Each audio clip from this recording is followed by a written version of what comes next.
કલ્પના કરો કે રોજ સવારે તમારા બેંક એકાઉન્ટમાં 86,400 રૂપિયા જમા થાય છે, પણ તેમાં એક શરત છે. જે પૈસા તમે આખા દિવસમાં વાપર્યા નથી તે રાત્રે 12 વાગે ગાયબ થઈ જશે. તમે તેને બીજા દિવસ માટે બચાવી નહીં શકો. તમે શું કરશો? તમે એક રૂપિયો વિચારીને વાપરશો ને? મિત્રો, આ કોઈ કલ્પના નથી. આ બેંક આપણી પાસે જ છે, જેનું નામ છે સમય. રોજ આપણને 86,400 સેકન્ડ મળે છે, પણ આપણે તેને એવી રીતે વેડફી નાખીએ છીએ જાણે આપણે અમર હોઈએ. હેલો દોસ્તો, આ મોટિવેશનલ ચેનલમાં તમારું હાર્દિક સ્વાગત છે. સમય કેટલો કિંમતી છે એ આ કહાનીમાં તમને જાણવા મળશે. ધ્યાનથી સાંભળજો. આર્યન એક એવો યુવાન હતો જેને હંમેશા લાગતું હતું કે હજી તો બહુ વાર છે, કાલે કરીશ. એક દિવસ તેની મુલાકાત એક રહસ્યમય વૃદ્ધ વ્યક્તિ સાથે થઈ.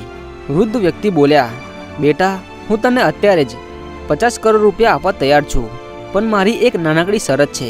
શરત એ છે કે આ પૈસા લીધા પછી તું આવતીકાલે સવારે ઉઠી નહીં શકે, એટલે કે તારું મૃત્યુ થઈ જશે. બોલ, મંજૂર છે? આર્યન સ્તબ્ધ થઈ ગયો.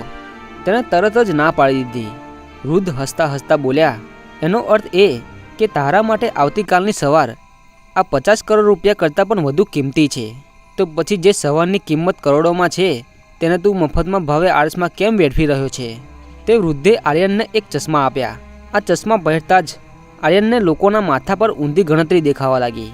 તેણે જોયું કે તેના પિતા પાસે હવે માત્ર 5,000 કલાક જ બાકી હતા. તેના જે મિત્ર સાથે તે વર્ષોથી બોલતો નહોતો તેની પાસે માત્ર 24 કલાક હતા, અને આર્યનનો પોતાનો ટાઈમર પણ વીજળીની ગતિએ ભાગી રહ્યો હતો. આર્યનને સમજાઈ ગયું કે સમય વીતી નથી રહ્યો, સમય પૂરો થઈ રહ્યો છે.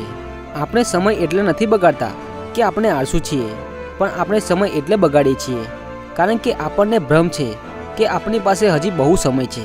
હવે સોશિયલ મીડિયાની જાળ જુઓ. તમે જ્યારે 1 કલાક રીલ્સ જુઓ છો ત્યારે તમે ફક્ત ડેટા નથી વાપરતા, પણ તમારી જિંદગીનો એવો હિસ્સો વાપરો છો જે ક્યારેય પાછો નથી આવવાનો. જો તમે રોજ 2 કલાક ફાલતુ વાતો કે સોશિયલ મીડિયામાં કાઢો છો તો વર્ષના 30 દિવસ તમે ધૂળમાં નાખો છો. એટલે કે જિંદગીના 12 મહિનામાંથી 1 મહિનો તમે જીવ્યા જ નથી. સમયની કિંમત જાણવી હોય ને તો 1 વર્ષની કિંમત એ વિદ્યાર્થીને પૂછો જે નાપાસ થયો છે. 1 મહિનાની કિંમત એ માતાને પૂછો જેને અધૂરા માસે બાળકને જન્મ આપ્યો છે.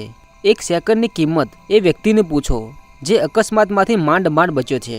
ઘડિયાળનો કાંટો ટીક ટીક નથી કરતો, એ તો એમ કહે છે કે તમારી જિંદગીનો એક હિસ્સો ગયો. સમય તો સૌની પાસે 24 કલાક જ છે, બસ તેને વાપરવાની સમજદારી અલગ છે. તો મિત્રો, તમારા આજના દિવસની 86,400 સેકન્ડમાંથી પહેલી સેકન્ડ અત્યારે જ શરૂ થાય છે. નક્કી કરો કે તેને કચરામાં નાખવી છે કે તેને ગોલ્ડ બનાવવી છે.